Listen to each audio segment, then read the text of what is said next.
সম্মানিত দেশবাসী, বিশেষ করে আজকে যে আমরা দেখতে পাচ্ছি যে ব্রেস্ট ক্যান্সারটা অতিরিক্ত বেড়ে গেছে মেয়েদের ব্রেস্ট বাঁধা রাখার কারণে, এবং সেইটা প্রচুর পরিমাণে এখানে গামার কারণে এখানে স্কিন ডিজিজ তৈরি হয়ে যায়, অনেক সময় মাংসপিণ্ড বেড়ে যায়, তারপর আস্তে আস্তে সেটা টিউমারে রূপান্তরিত হয়, সেখানে এক সময় ক্যান্সার হয়ে যায়। আজকে 90% মহিলাদেরই দেখা যাচ্ছে যে ব্রেস্ট ক্যান্সারে ভুগছেন।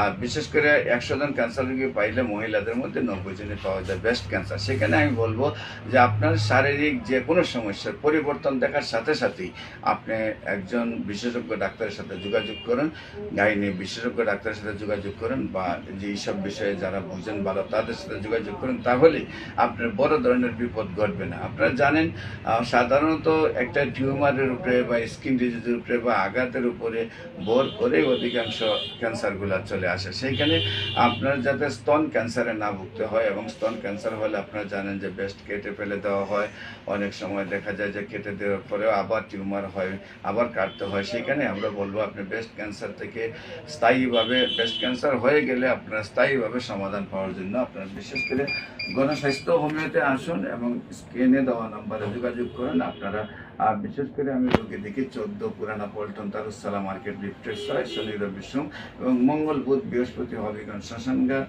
সকাল 10টা থেকে বিকাল 5টার মতো রোগী দেখি। আপনাদের ব্রেস্টের যে কোনো সমস্যা সহ ব্রেস্টে ক্যান্সার হলে আপনারা গণস্বাস্থ্য হোমিওতে আসার পরামর্শ দিচ্ছি। বিশেষ করে আমার সাথে যোগাযোগের জন্য স্ক্রিনে দেওয়া নম্বরে যোগাযোগ করুন। সবাইকে ধন্যবাদ। আসসালামু আলাইকুম ওয়া রাহমাতুল্লাহ।